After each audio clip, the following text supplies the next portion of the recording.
I'm going to start with a question. Have any of you heard of the Bechdel Test? Cool. Well, for those of you who haven't, it's a gender representation metric, which basically looks at films and see if it passed at least 3 tests. These tests are that it needs to have at least 2 named women, having these 2 named women having a conversation, and having a conversation that has anything to do about a man. This seems simple enough, but when we look at the films that don't pass this test, it's quite eye-opening. When we understand this in terms of gender and representation, it kind of shows us that women can only exist in film when in relation to a man, or an accessory thereof. Of course, we can argue that some of these films are about men, but do women not exist in these fictional worlds where men are usually the only superheroes? There are bigger issues, however, when we look at representation and when we look at male-led and female-led films in recent years. And when we see the films that don't pass this test, it tells us more about how women are represented. The Bechdel test was a really big inspiration for me because it kind of showed me what was missing. And I then wanted to create a web series that consisted of the Bechdel test and passing the Bechdel test, the Foxy Five. So my name is Jabu Nadia Newman, and I'm here to talk about the Foxy Five and why I created it and women's role in cinema. I'm here talking on behalf of a lot of women who are behind this team and talking to Black women. So in my second year of studying film at the University of Cape Town, in 2015, that's when the Rhodes and Fees Must Fall protests started happening. This was a student-led protest that was demanding for free education and decolonization. And I was caught up in it and meeting some amazing women who were leading these protests and talking about things that I'd never heard of before. These women were talking about things like intersectional feminism, gender, patriarchy, systematic oppression, and was teaching me more than I'd ever learned at UCT. I was feeling very frustrated at this time, so I was writing down my thoughts and my rants throughout the day as an outlet, but I was also writing down the characteristics of these women. And soon the Foxy Five started to form as taking these women that I was seeing and learning from every day and writing about them. The characters were actually written for the women who play them and draw a lot from their lived experiences and personalities. So here is a sample of episode 3. Hayibo. Nana yintoni? I'm sorry, guys. I'm sorry. It's been a really hectic few weeks. I'm on new medication and I'm struggling to cope. You're on new meds. No, honey, you know I don't like it when you take those Western medications. It's poisoning your body. Ngiyagula, probably. My mind is sick and I need medication to treat it just like you would with TB. But there are natural alternatives to these Western medications that are making us sick. Our people never had this problem. And if they did, they went to Izango, man. But we also can't deny that the world has changed and human beings have evolved. Evolved to being more sick, maybe. Hey, dude, it's almost a phenomenon, the amount of Black women, queer and trans bodies that are suffering from mental illnesses. I mean, it's inevitable when you lived on a colonized land and you go to a colonized school. Their ideologies will make you sick. I think we need to go back to our roots. Yes, unyanisile yazi. That's why I would never go to university. Okay, no. I mean, I just can't expose myself to that amount of violence, guys. Okay. Well, unfortunately, that's just not an option for me right now, okay? I have tests, I have exams, I still have essays due. Guys, I can't survive UCT without them.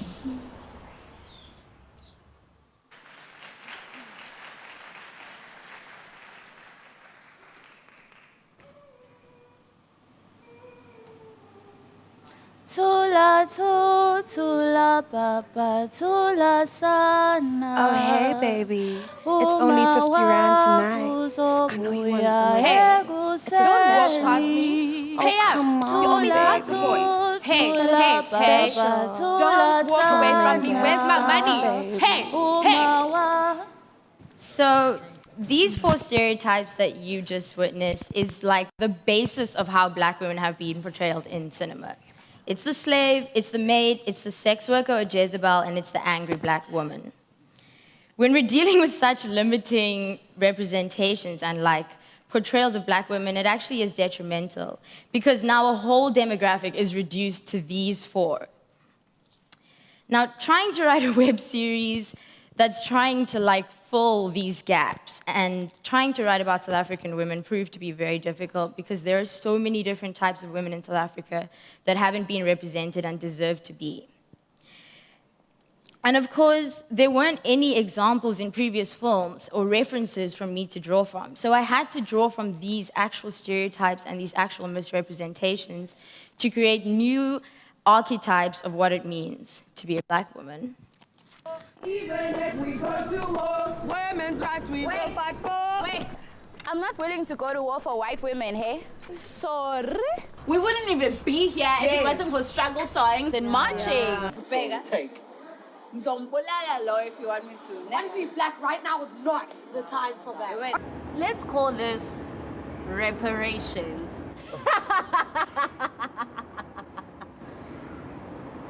The name is Black Beauty, and you better remember it, bitch.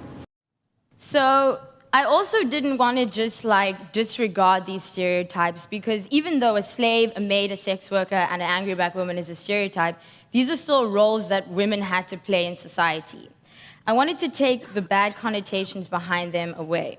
So let's take the angry black woman, for example. This has been oversimplified, overused to the point that black women's daily lives in societies are impacted by this.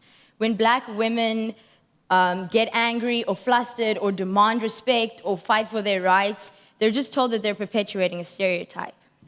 Now, Black Beauty, she's the epitome of an angry black woman, but with a Pan-Africanist agenda. She is the Black Panther of the group, I guess, and she's the feminist who believes in getting the land back, even if it's in military fashion. But she also shows us that black women have a lot to be angry about. I've been working on my body for 21 years. I'm not about to hide it. I know just the place, and it's ladies' night, and you know how I love the ladies. You and lady. God, she looks amazing. I wonder if she's having fun. Fuck, I hope she's having fun. I'm fucking up though, aren't I? No shit. Maybe? Should I buy more drinks? No. Maybe I should just kiss her. Now, Femme Fatale, she represents this sex worker, Jezebel stereotype, which is based on this idea that black women have a huge sexual appetite that is only satisfied by white men. But Femme Fatale in the series, Femme Fatale in this series is actually a queer woman who is just, she loves sex, and she feels that feminism should be built in women expressing themselves freely and women focusing on sexual health. Oh, I'm not okay with this whole war thing, like death and doom and destruction. I think we need to go back to our roots. No, I never liked that girl. I don't know, her energy's just off. I've never been able to read her aura. Expressing yourself like that can be so cathartic sometimes. I mean, it's done wonders for your chakras. Look at your aura, girl. You're glowing. Yeah, golden. Okay, now, Prolly Plebs, she's the carefree black girl, and her feminism is based on integration, acceptance, and free love. She has a utopian idea of society, but it's good at heart. And then the next one is Woman We. Do you even read the newspaper, Sissy? How many students are being attacked on campus? And don't even get me started on the harassment you get from the male students when you're in the library. As though learning and studying is some big turn on now. Point is that you're trying to divide women more than we already are. When men slangane and find strength in numbers. Now, white people love to talk about how homophobic and violent the Africans are when they're the ones who wrote that bullshit here in the first place. I'm doing a triple major degree. That means sometimes I have to do some extra classes, and I need for you guys to support me on that. Now, Womanwe is the intellectual of the group, and she's the only one who actually happens to be studying gender and feminism. So she brings a more political side and a more academic side to the series. So when we look at the issues that the women face every day, she's able to put it in political concepts and ideas. But she's also playing on the stereotype that you have to study feminism or be academically inclined to be a feminist, which is definitely not true. Wait, guys, no, wait. On a serious level, what I'm trying to get for this group is intersectionality. How do you expect to start a revolution if you can't even come to a meeting on time? What I need from you is to be in the front lines marching. I'm so glad you guys brought this up because we actually need to speak about the rules of the headquarters and how to make this a safe place. And can we start off by saying that this is a discussion, not an argument? Yabo? Okay, so now Unity Bond, she's the leader of the group. She brings them all together. And basically, she makes sure that every woman gets to have their say, even if the others disagree completely.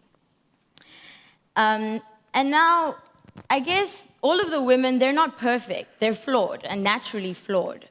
And they're also definitely not representing like all the black women in South Africa right now. But they represent the aspects of intersectional feminism, a term that I learned from Rose Must Fall and Fees Must Fall, which was a really big inspiration. So intersectional feminism is advocating for women's rights, equality between sexes, but intersectional feminism understanding how women's overlapping identities, including race, class, ethnicity, religion, and sexual orientation, impact the way they experience oppression and discrimination. So we can understand it in the sense that it's about knowing your privilege. It's about understanding how people can be both the oppressor and be oppressed at times. So for us, we wanted to really see if we could not only define the term, but also really represent it on screen. But not only on screen, also behind the camera. So we made sure that our crew was entirely of black women and that we were all grappling with the script every day, working with it even 5 seconds before we're calling action to make sure that we're representing black women the way that we see is appropriate right now. We wanted the web series to be a kind of research project to see as to what women are dealing with every day and every month taking a current issue and talking about it in a fictional way. A type of fictional but current archiving of what black South African women are facing in a democratic South Africa. So yeah, my team is amazing, and I just want to say thank you so much for listening. If I could say that design for me is it's a new way of creating, it's coming up with new ideas, it's being influenced, and my design method is film, but telling stories, but specifically through images. And one of the things that I was really inspired by that someone told me was that the best form of criticism is creating an alternative to what you are criticizing. And I just hope that Foxy Five has done that. So now we're going to have a live performance by the Foxy Five, which is from our upcoming episode. Thank you. You know, it's so early, guys. Yes, How? She better not be asleep. Esidelela lo muntu. Yini?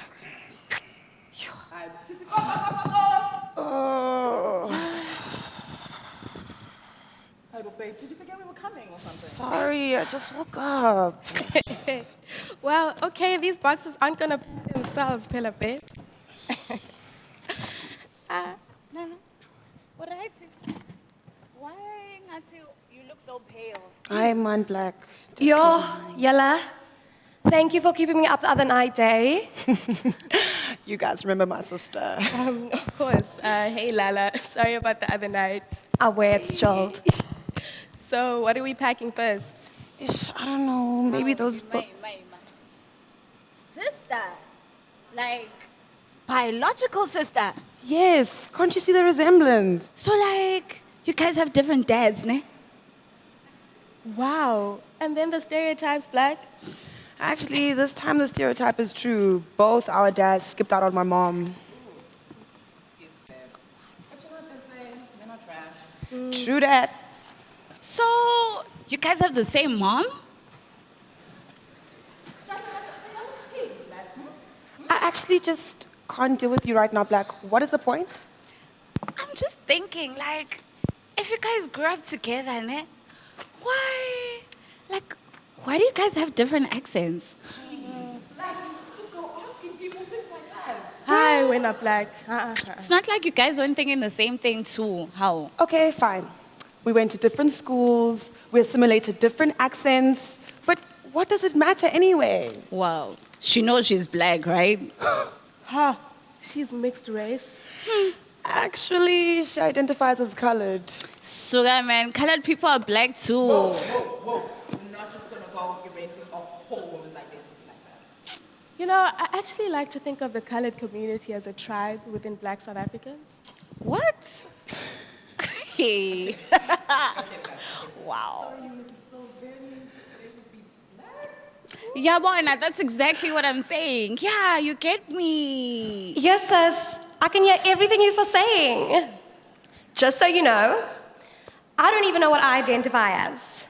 All I know is I'm no Mlungu. Nah? Must be so nice. Yeah, I wish I had the same luxury to also choose what I am. Luxury to choose. Don't get it twisted, honey. There's no such thing as choice. Society will label you however they want to. Yeah. Actually, I feel like we're all playing just like typecasted roles, you know? We're basically like actors and this. You know, I actually can't.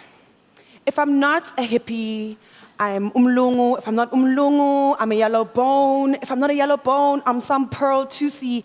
And if I'm not all those things, then I'm still a woman. Kahle, what is your problem today, bruh? You know what, Black? Screw you. Being called a yellow bone is actually not a compliment. Wow, that time it actually is. So, is that all you see in me? My skin, this hair, these titties. You know what I mean, women? Women? Yeah, sure, sure. I definitely don't get what you mean. Never mind, just pack some more stuff over there, Black.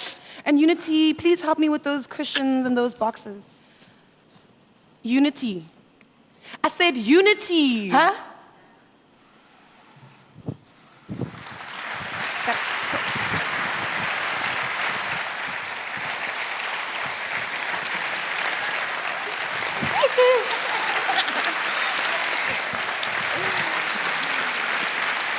Hi. Thank you.